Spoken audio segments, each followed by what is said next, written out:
Princess Diana remains big business here in the United Kingdom and also around the world.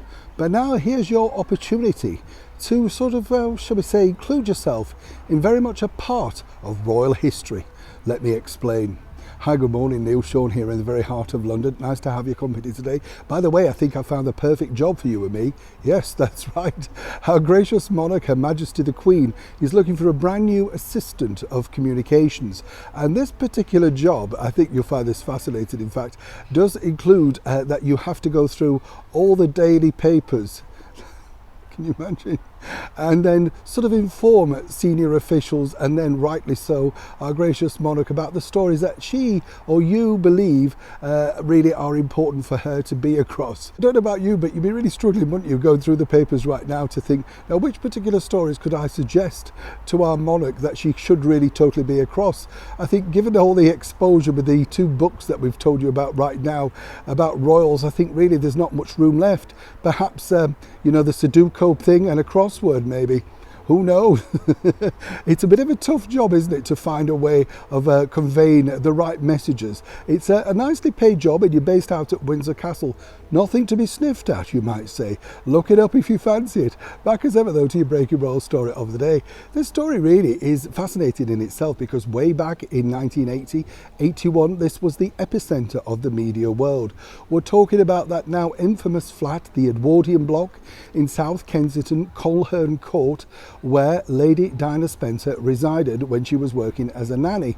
And, you know, I remember it, I'm sure you do, way back, because this is pre-digital, isn't it? So we're all fascinated when they kept sort of camping outside and taking pictures of her and chasing her down the road, going to her car and all that sort of stuff. Totally different times, you know, when you think. And that was obviously a thing of, you know, what was going to be coming forward. But now, if you are a fan of royal history, and I find this fascinating because when Princess Diana bought that flat, or should I say her parents bought it for her, it was around about £50,000, which again, you know, was big money way back in the 80s.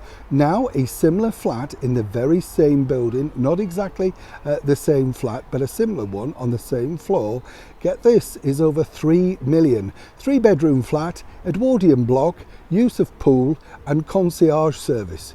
Yes, I know you've all stopped watching now, you're all putting a bid in, aren't you? 3 million, can you imagine, just for a small flat? But of course that really hasn't stopped a lot of people being really interested in it.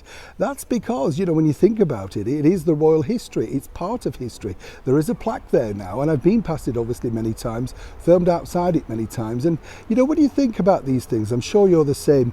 I look at them, and when you watch them on the news when you're younger, you think, wow, that place looks a lot bigger, a lot more glamorous.